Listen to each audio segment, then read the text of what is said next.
오늘의 말씀은 생명의 양식입니다. 우리가 배고플 때 먹는 게 필요한 것처럼 우리에게는 생명의 양식이 필요한데요. 먼저 이 말씀을 하기 전에 한 가지 사건을 좀 얘기해 드릴게요. 여기 오른쪽에 한 여인이 이렇게 페이스북에 이렇게 예쁘게 사진을 올렸어요. 이 사진이 왜 지금 이슈가 됐냐면은 이 사진이 2만 명이 좋아요를 눌렀어요. 왜 눌렀는지 아십니까? 아시는 분 없죠? 여기 목에 예쁜 뭘 두르고 있어요? 스카프, 하늘색 스카프를 들었죠. 이거를 울면서 헤어진 남자친구에게 그동안 행복했다고 말하면서 실은 그리고 죽었습니다. 그 목 스카프를 맨 채로요. 목을 매달아 죽었습니다. 근데 너무나 충격적인 것은 사람들이 그걸 보고 2만 명이 좋아요를 눌렀어요. 어떻게 보면은요, 참 세상은 이상한 세상이 되어버렸습니다. 무언가 사람의 생각이 이상해지고 잘못된 생각을 좋다라고 생각하는 그런 이상한 세상이 되어버렸습니다. 제가 실은 이번 주에 재림연수원 가면서 제가 이렇게 설교 속에서 많이 들었던 것은 오늘날 우리의 신앙이 잘못되어 가고 있다. 이 이야기를 굉장히 많이 했어요. 그리고 그 이야기들을 많이 들으면서 제 마음속에 또 우리가 신앙 속에서 정말 잘못되어 가는 것을 너무나 자연스럽게 살아가고 있는 건 아닌지를 다시 한번 반성하게 되었습니다. 제가 그러던 중에 어느 날 제가 저희 교인은 아니지만 한 교인과 대화하는 기회가 있었습니다. 근데 그 교인이요, 계속 지도자를 원망하고 욕하는 것이에요. 그래서 그 이야기를 계속 하다가 제가 할 수 있는 말은 이 말을 드렸어요. 사람을 보시지 마시고 예수님을 바라보세요. 제가 그 말을 했는데 갑자기 화를 내시면서 이런 말을 하는 거예요. 목사님도 다른 목사랑 다 똑같아요. 그러면서 이 말을 하더라고요. 목사님, 예수가 보여요? 예수가 보이냐고요? 저는 이 말을 듣고 충격이 있었어요. 그러면서 제가 실은 이 말을 들을 때 실은 어떻게 했을까요? 여러분들이 이 말을 들으면 뭐라고 얘기하고 싶으십니까? 실은요, 저는 이 말을 들을 때 진짜 속이 상했어요. 왜냐하면은 이분이 정말 성경에 있는 말씀을 잘 받아들이지 않고 있구나, 이 생각이 들었어요. 여러분, 예수님이 보이십니까? 예수님을 봐야 합니까? 이 말을 들으면 여러분 어떻게 해야 될까요? 이 목회자가 예수님을 바라보라고 하는 말이 틀린 말일까요? 제가 오늘 이 말씀을 하고 싶었던 이유는 먼저 성경을 한번 같이 읽고 시작하겠습니다. 믿음의 주여, 같이 읽겠습니다. 히브리서 12장 2절에 있는 말씀입니다. 시작. 믿음의 주여, 또 온전하게 하시는 이인 예수를 바라보자.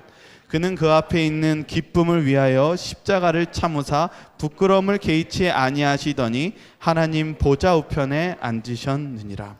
바울은 얘기합니다. 하늘에 계신 지금 우리가 예수님을 어떻게 하자고요? 지금 이 땅에 없지만 우린 예수님을 무엇하자고요? 바라봐야 한다고 얘기합니다. 저는 이 한 교인의 이 말을 들을 때 제 마음속에 들었던 느낌이 있었습니다. 그건 뭐냐면 지금 이 사람이 누구를 보지 못하고 있습니까? 예수님을 보지 못하는 것입니다. 그런데 이것은 한 교인의 문제가 아니라 우리 모두의 문제입니다. 우리가 평상시에 우리의 신앙이 괜찮다고 생각하지만 우리가 하나님을 만나는 걸 뜸하게 여기고 우리가 하나님을 만나는 것을 별거 아닌 것 같이 생각했을 때 실은 우리 안에 문제가 발생합니다. 우리가 예수님을 바라보지 못할 때 나도 모르게 실은 예수님과 예수님의 목마름이 있고 그리고 그 신앙이 무너져 내리는 신앙을 경험하게 된다는 사실입니다. 오늘 그러한 신앙인을 볼 때 마치 출애굽에 나오는 이스라엘 백성들이 떠오르게 됩니다. 이스라엘 백성들은 어떤 사람들이 이스라엘 백성들이었냐면 자기를 모르면서 자기를 안다고 생각했던 사람들이 출애굽하는 이스라엘 백성들이었습니다. 예수님이 이렇게 말씀하셨습니다. 너희가 내가 명령한 계명과 규례를 지킬 수 있느냐라고 질문했을 때 출애굽하는 이스라엘 백성들이 뭐라고 대답했어요? 지킬 수 있다고 얘기했습니까? 없다고 얘기했습니까? 있다고 얘기했어요. 그들은 자기에 대해서 확신하고 있었어요. 나는 못할 수 있는 사람이라고 생각했어요? 잘할 수 있을 거라고 생각했어요. 근데 언제 무너졌습니까? 실은 그 십계명 받은 그날 무너졌죠. 근데 제가 오늘 이 출애굽하는 이 백성들처럼 많은 사람들이 우리의 신앙 속에서 여러분들의 신앙을 누구를 바라보면 신앙을 잘할 것 같습니까? 저는 아까 그 교인이 전체 내용을 제가 좀 생략을 했지만 이렇게 얘기했어요. 자기 지도자가 올바르게 쓰면은 자기가 실은 신앙 잘할 수 있다라는 거예요. 여러분 정말 여러분 마음에 드는 사람이 있으면 여러분 신앙 잘하실 수 있으십니까? 오늘 이 성경 안에서요 우리가 제일 그래도 손꼽히는 지도자를 뽑으라고 하면은 누구를 뽑을 수 있을까요? 실은 예언의 신에서는 모세를 뽑고 있어요. 여러분 모세가 참 이 이스라엘 백성들을 참 잘 이끈 지도자 중에 한 사람입니다. 그런데 이스라엘 백성들이 어떻게 했다라고 성경을 기록하냐면 이렇게 기록하고 있어요. 민수기서 14장 2절에 있는 말씀입니다. 같이 한번 읽어볼까요? 시작. 이스라엘 자손이 다 모세와 아론을 원망하며. 네, 몇 명이 원망했대요? 네, 몇 명이요? 근데 여러분이 이스라엘 사람이 된다면은 그래도 여러분은 제외할 수 있겠습니까? 여러분 사람은요 사람을 만족 못해요. 아무리 좋은 지도자가 있다고 해도 이스라엘 백성들이 만족했다고요? 뭐 했어요? 원망했다고 합니다. 여러분 우리에게 사람을 보는 것은 너무나 우리의 신앙을 무너뜨리게 하는 일입니다. 여러분 우리가 진짜 봐야 되는 것은 예수 그리스도입니다. 오늘 여기 문서 선교에서 73페이지는 바로 그런 문제에 대해서 이렇게 설명하고 있습니다. 어떤 이들은 하나님을 섬기는 일에 전혀 준비가 되어 있지 않다. 그들의 생각은 헛되며 성결하지 못하다. 그들은 피상적이며 그리스도인 생애에 열매가 없다. 여러분 우리가 하나님으로 가까이 가는데 내 자신조차 하나님께 가까이 가지 않으면서 누군가를 원망하고 있고 누군가에 대해서 정죄하고 있다면은 그것은 하나님께서 바라시는 신앙이 아닙니다. 오늘 여기 있는 이스라엘 백성들이 모세를 다 원망했다고 그랬죠. 근데 나중에 성경을 쭉 보면요 하나님도 원망했대요. 그게 나와요. 모세도 원망하고 하나님도 원망했대요. 결국은 우리의 신앙에서 원망하고 있었을 때 결국은 이 이스라엘 백성들이 어디서 무너져 버렸습니까? 거의 불뱀에서 다 어떻게 됐습니까? 가나안 땅 못 밟고 다 죽음을 맛보게 됩니다. 여러분 우리의 신앙을 한번 우리가 평상시에 내 신앙이 괜찮다라고 생각하고 있다면은 여러분 우리의 신앙을 한번 재점검하는 시간을 가지시기를 바라겠습니다. 여러분 제가 이번 주에 참 마음에 와닿는 책을 읽었어요. 그래가지고 실은 한 책을 읽는데 시간 가는 줄 모르겠더라고요. 그 책의 제목이 뭐였냐면 고난이라는 책이었어요. 이 고난이라는 책을 쓴 여기 책 저자 이름이 잘 생각 안 나는데 폴이라는 목사의 책이었어요. 근데 제가 왜 마음에 와닿았냐면 이 폴이라는 목사가 굉장히 인기 있는 목사였어요. 책도 잘 쓰고 바쁘고 매일 하루에 16km씩 자전거를 타면서 몸도 건강하고 참 활동적이고 인기가 많은 목사였어요. 그래서 그가 실은 평상시에 뭐라고 그랬냐면은 이렇게 가다가 일하다가 이렇게 청년이나 어떤 교인이 낮잠을 자고 있으면은 이런 얘기를 했대요. 참, 왜 낮잠을 자고 저러고 있냐고. 그러면서 이렇게 좀 약간 놀리면서 그랬었대요. 그런데 하루는 이 목사가 이렇게 열심히 활동하고 있는데 갑자기 쓰러져 버렸어요. 너무나 몸이 찢어지는 고통을 하면서 병원에 가보니까 의사가 뭐라고 그랬냐면 당신 지금 심각하니까 빨리 수술을 받아야 된다고 하면서 지금 수술을 했는데 이 신장을 수술했는데 70%가 다 망가져 버린 거예요. 그가 처음으로 그 수술을 6차례를 받고 나면서 그의 몸이 완전히 망가지는 것을 경험했어요. 여러분 그러면서 그가 이렇게 고백해요. 언제 내 자신이 문제가 있는지를 언제 아냐면은 고난이 올 때 알 수 있대요. 맞습니까?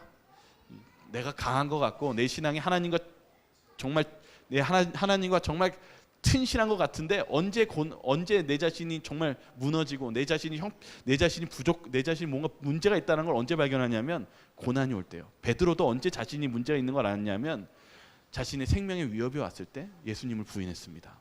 여기 그래서 이렇게 두 개로 정리하고 있어요. 고난이 주는 유익.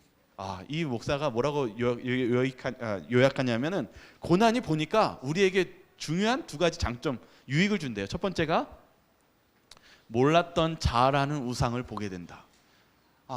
내가 고난이 오고 아플 때 이제 뭘 느껴요? 내가 다 잘할 수 있을 것 같지만 알고 보니까 어떤 존재를 봐요? 연약하고 내가 할 수 있는 게 없는 그런 연약한 존재임을 깨닫게 되고, 그동안 내가 강한 줄 알았는데 내가 보니까 이런 위기 있을 때 굉장히 낙담하고, 그리고 또 하나님의 신앙을 때로는 원망하는 그러한 연약한 신앙이라는 것을 깨닫게 되었다는 사실입니다. 그 두 번째 뭘까요? 두 번째는 우리가 해야 될 모습입니다. 뭐냐면 연약함으로 하나님께 온전히 의존할 수 있는 새로운 시작을 할 수 있다. 여러분, 고난을 너무 나쁜 것으로 생각하지 마시기 바랍니다. 고난이 왔을 때 여러분의 모습을, 신앙을 재점검하시고 그 시험 속에서 하나님을 더욱더 간절하게 온전히 의지하는 발판으로 삼으시길 바라겠습니다. 우리는요, 고난이 올 때 달라집니다. 그러나 이 고난이 찾아올 때 다 달라지는 게 아니라 두 가지의 운명으로 바뀝니다. 이스라엘 백성들, 출애굽했던 이스라엘 백성들은 고난이 찾아왔을 때 결국은 하나님을 원망하고, 그런 고난이 찾아왔을 때 주님을 받아들이지 않고 결국은 불뱀에 물려 많은 사람들이 어떻게 됐습니까? 죽었습니다. 그런데 오늘 또 다른 한 이야기를 좀 이야기하려고 그래요. 그것은 바로 아브라함입니다. 아브라함이 고난이 찾아왔어요. 어떤 고난이었냐면 이삭을 바치라는 고난이었어요. 근데 여러분, 저는 이 아브라함을 보면서 우리가 배워야 될 점이 있어요. 왜냐하면 이 특별히 부조와 선지자에서는 아브라함이 이 고난이 찾아왔을 때 사라에게 막 얘기했다고 기록되어 있습니까? 아니요. 이상하게 분명히 이거는 큰 시험입니까? 자기 자녀를 산제물을 바쳐야 되는 큰 시험인데 아내에게도 얘기하지 않고, 성경에 뭐라고 했냐면 그날 아침 일찍 어떻게 했다고 그래요? 그 아들을 데리고 제물로 바치기 위해서 떠났다고 기록되어 있습니다. 여러분, 아브라함이 어떻게 이렇게 하나님의 뜻에 순종하고 이 큰 시험을 묵묵하게 성공적으로 맞춰질 수 있었을까요? 한번 생각해 보시면, 믿음이요. 실은 아브라함의 이 시험을 성공한 걸 알려면 그 전의 상황을 봐야 돼요.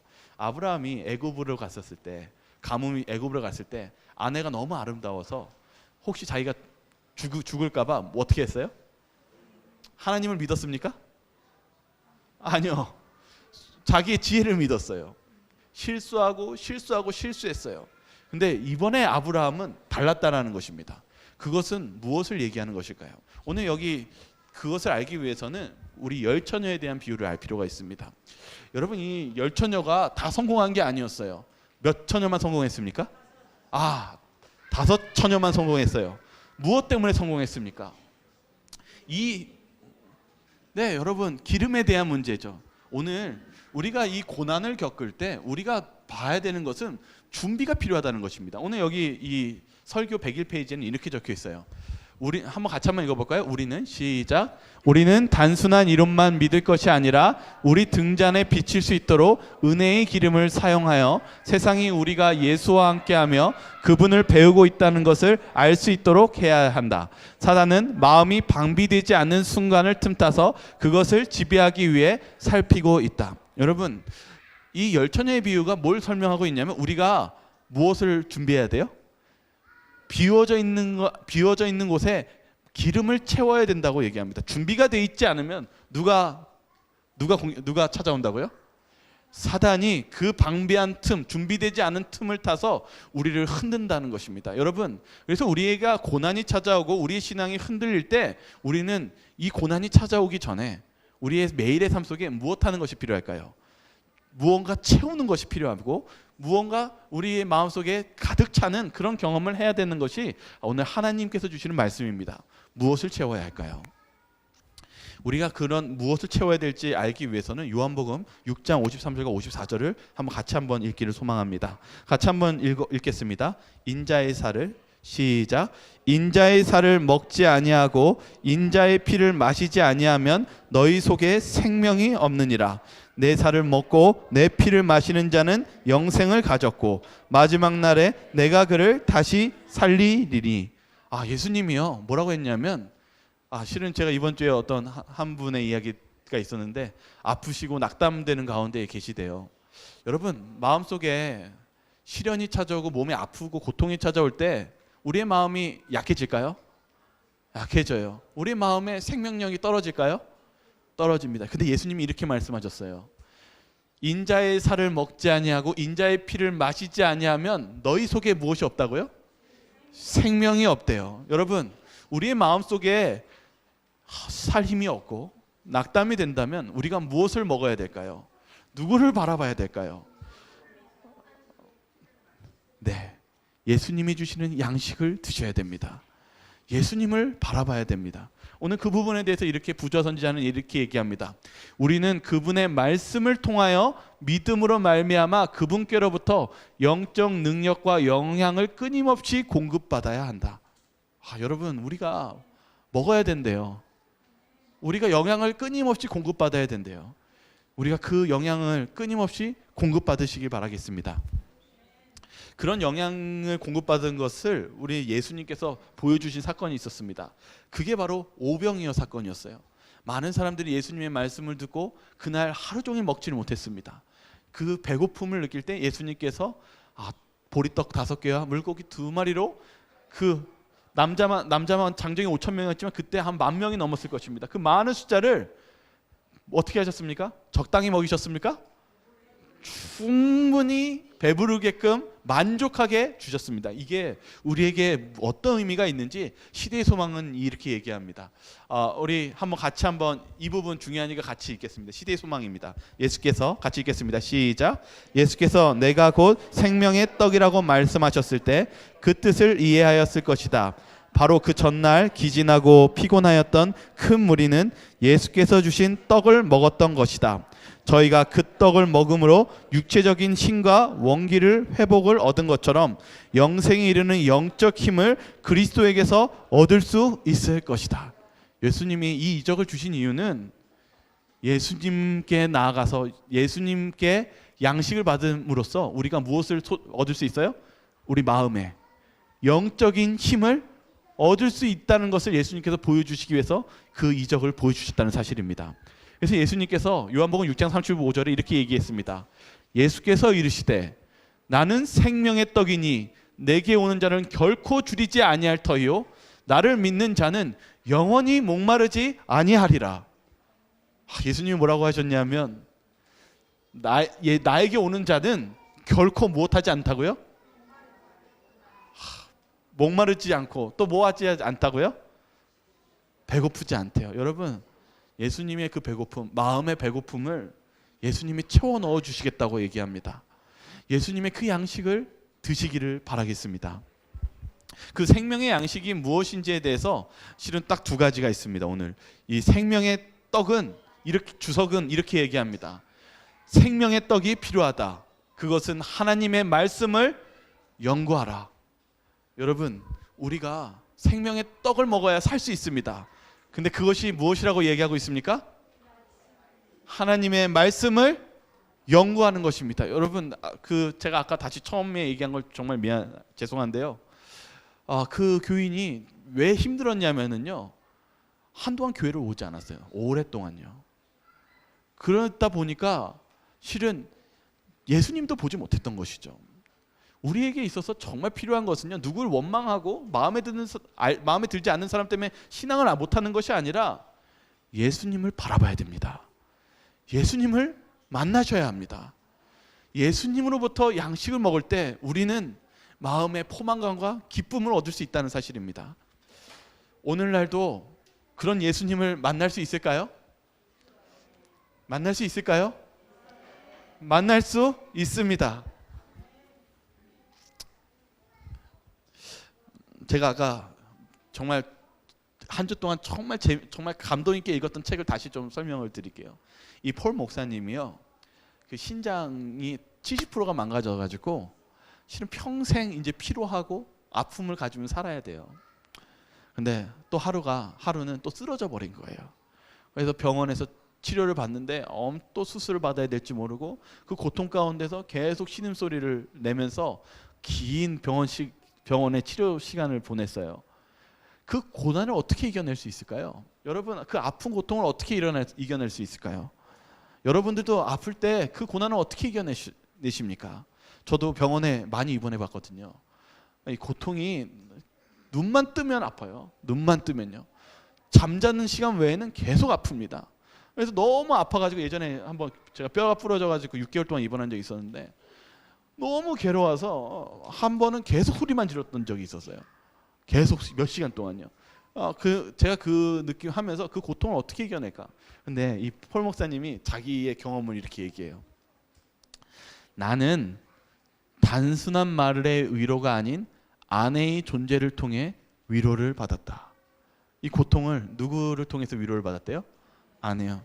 왜 그랬냐면요, 병원에 입원하니까 고통이 밀려오고 경련이 일어나고 아파서 매일 밤 막 소리를 지르고 있었을 때 실은 아내가 옆에 있어줬어요. 아내가 있다고 고통이 줄어듭니까?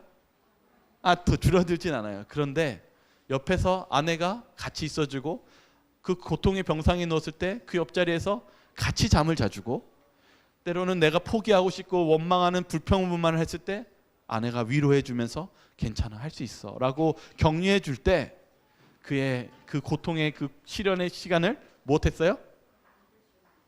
견딜 수 있고 위로가 될까요? 위로가 됩니다. 여러분, 근데 잊지 마시기 바라요. 예수님이 지금 우리와 함께 계십니다. 여기 보시죠. 마태복음 28장 20절이요. 내가 세상 끝날까지 너희와 항상 함께 있으리라. 여러분, 예수님을 볼 수 있습니까? 우리가 오늘날도 예수님을 만날 수 있습니까? 만날 수 있습니다. 예수님은 우리의 고통과 함께 동참해 주시고 우리의 아픈 것을 위로해 주시고 그리고 우리의 아픈 상처를 싸매 주시는 그런 좋으신 예수님이 있다는 것을 잊지 마시기 바랍니다. 한 가지, 이 생명의 양식에는 또 다른 의미가 하나가 더 있어요. 그게 무엇이냐면 이것입니다. 먼저 밑에 있는 걸 먼저 읽을게요. 사람들이 하나님께 온전히, 이 생명의 양식이 이 뜻입니다. 사람들이 하나님께 온전히 순종하고 생명의 떡을 먹고 구원의 물을 마실 때에 그리스도를 향하여 자라날 것이다. 그들의 품성은 마음이 먹고 마시는 것들로 구성되어 있다.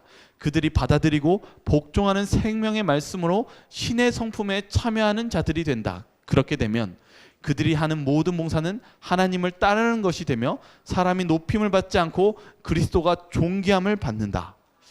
여러분, 이것을 좀 더 요약해서 위에 있는 것으로 좀 같이 읽도록 하겠습니다. 한번 읽어볼까요? 영원히, 시작. 영원히 기갈을 면하기 위하여 매일 생명의 떡을 참여하는 것은 그분의 말씀을 받아들이고 그의 뜻을 행하는 것이다.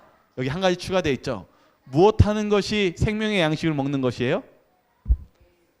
말씀을 연구하고, 아까 얘기했죠. 그 다음에 무엇하는 것이 생명의 양식을 먹는 것이라고요?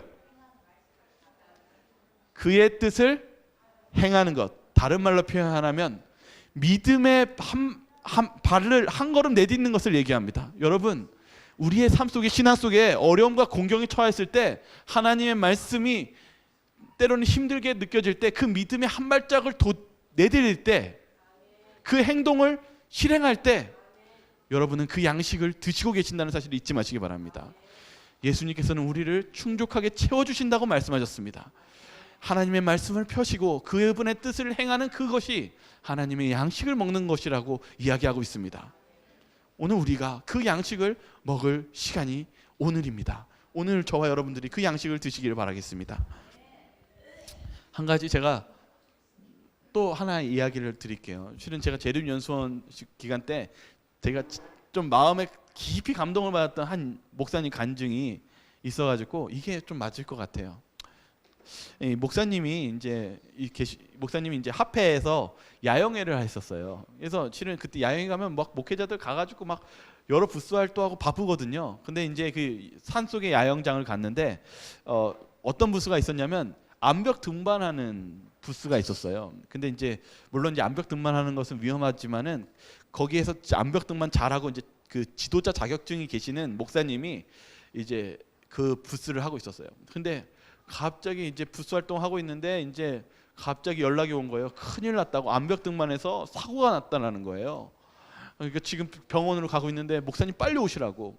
그래서 이 암벽 등반에 사고가 났는데 누가 사고가 났냐고 이렇게 보니까 무슨 학생이 사고가 난 게 아니라 그 암벽 등반을 최고 잘하는 그 가이드 하시는 자격하시는 목사님이 그만 그 절벽에서 떨어져 버린 거예요. 근데 그게 어떻게 떨어졌냐면 실은 이 큰 암벽 등반 산을 원래 이제 가려면은 레일을 꽂고 가는 일이 있어요. 그러니까 이제 제일 잘하시는 목사님이 그 암벽 등반 이 라인에다가 이제 핀을 박으면서 이제 그 줄을 이제 꽂는 것이죠. 그거를 이제 해가지고 꼭대기까지만 올라가고 있었는데 그 절벽에 있는 절벽이 뜯겨 나간 거예요. 그래서 다 뜯겨져 가지고 레일이고 뭐고 뭐 안전장치고 없이 그냥 떨어져 버린 거예요. 그래서 거기서 추락해 버렸는데 그 돌이 그만 그 다리를 그 무거운 돌들이 다 다리에 다 찢겨 내려간 거예요. 그래서 이제 이 목사님이 이제 병원에 가니까 막 소리 지르는 소리가 막 들려나고 막 목사님들 다 있으면서 우왕좌왕하고 막 그러는데 그 응급실에는 딱 2사람밖에 들어갈 수 없다는데 그 이제 목사님이 그때 부장님이어가지고 같이 들어가셨어요. 들어가는데 뭐 다리는 뭐 성한 데가 없고 막 피고름이 나오고 막 옆에 도와주던 목사님이 울고 있는데 막 손에는 막 진흙하고 막 뼈가루하고 막 살이 막 있는 것들이 막 진흙하고 뒤엉켜 있는데 울면서 어떤 정신이 거의 혼미한 상태로 막 긁어온 거예요. 막 그러고 있는데 막 그 다리는 완전히 막 절단이 나 있었습니다. 근데 거기 의사가 이렇게 얘기하는 거예요. 지금 이 상태는 지금 빨리 결정을 내리셔야 된다고. 지금 이거 다리를 절단하지 않으면 큰일 납니다. 빨리 조치를 취하십시오. 그런데 목사님들도 다 겁이 나는 거고 어떻게 해야 될지를 모르겠는 거예요. 목사님들이 다 응급실에서 많은 목사님들이 가만히 뒤에서 서 있는데 어떻게 해야 될지 모르고 그리고 절망스럽고 그런 낭망스러운 그런 상황 속에 있는데 막 비명을 지르던 그 목사님이 갑자기 이렇게 얘기하는 거예요. 목사님! 갑자기 정신을 차리면서 네! 이렇게 얘기하는데 이 목사님이 이렇게 얘기합니다. 지금 다른 게 중요한 게 아니라 기도 좀 해주세요. 목사님이 너무 부끄러웠대요. 아무것도 어떻게 해야 될지를 모르는 목사들이 정말 이런 순간엔 하나님을 붙잡아야 되는데 어떻게 해야 될지 모르는 가만히 있었던 그 자신이 너무 부끄러웠대요. 그래서 그 목사님이 응급실 문 나가가지고 그 목사님들이 다 서 있는데 우리가 여기서 기도 좀 합시다. 우리 어떻게 기도해야 될지 나도 모르겠는데 좀 기도 제목 좀 알려주십시오. 그러니까 제일 연차가 낮은 전도사님이 갑자기 손을 들면서 목사님, 우리가 지금 이분의 다리를 절단해야 되는지 안 해야 되는지를 지금 저 삼육병원에 전화해가지고 의사들에게 알리고 우리 기도해 보자고요. 갑자기 이 얘기를 하는 거예요. 그리고 또 옆에 있던 사람이 목사님, 우리가 이 절단해야 될지 안 될지 뿐만 아니라 어느 병원으로 가야 될지도 이거 기도해야 되지 않겠냐고 이것도 기도의 제목에 넣자고 기도하는 거예요. 그래서 급하게 그 삼육병원의 의사 몇 명들에게 급하게 연락을 드렸어요. 그리고 기도를 드렸는데 어떤 기도를 드렸냐면 하나님, 의사들이 우리가 의사 몇 명에 보냈는데 이 의사가 저희 기도의 응답이 결정이 쉽도록 똑같은 답변이 나올 수 있도록 해달라고 기도를 드렸어요. 그렇게 기도를 하고 간절히 기도하고 있는데 연락이 왔어요. 그 몇 명 의사들이 다 똑같이 뭐라고 결론이 나왔냐면 수술 받지 말라는 것입니다. 다리 자르지 말라는 것입니다. 지금 다리 자르지 마시라고. 그리고 나서 다시 기도를 했어요. 이 의사들이 똑같은 병원으로 갈 수 있도록 아버지 똑같은 답이 나도록 도와주십시오. 간절히 또 기도하고 있는데 한참 있다 얼마 있다가 문자가 하나씩 오기 시작했어요. 그런데 놀랍게도 다 똑같은 한 병원을 추천해 주는 거예요. 그 병원이 무슨 큰 병원이 아니었어요. 저기 인천에 어떤 한 조그만 병원이었어요. 그 병원에서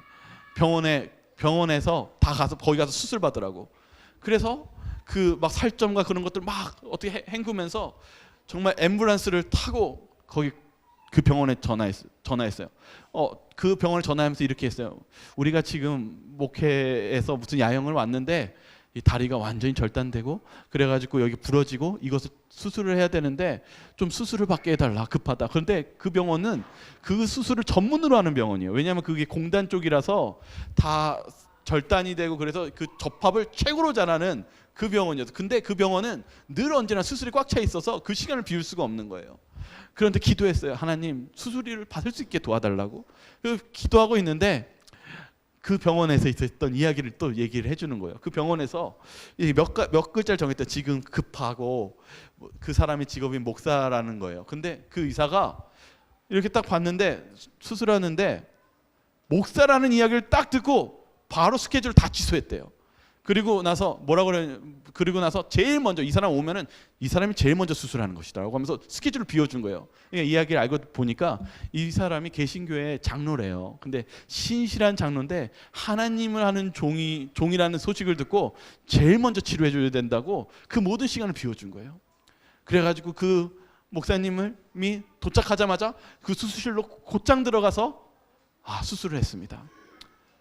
그리고 수술이 정말 무사히 맞춰져서 다리를 절단하지 않고 물론 긴 시간 동안 재활을 하게 되었어요. 그리고 나서 몇 년 지나서 이 목사님이 그 교회에 주말 부흥회 강사로 가게 됐어요. 그리고 나서 같이 아침에 공원에서 같이 산책을 하고 있는데 이 목사님이 이제 그 목사님한테 이렇게 얘기하는 거예요. 목사님, 그때 그 기도가 저를 살렸습니다. 그 말씀을 딱 들으면서 많은 목사들이 울었어요. 우리의 신앙 속에서 어쩌면은 우리는 다 부족한 사람들입니다.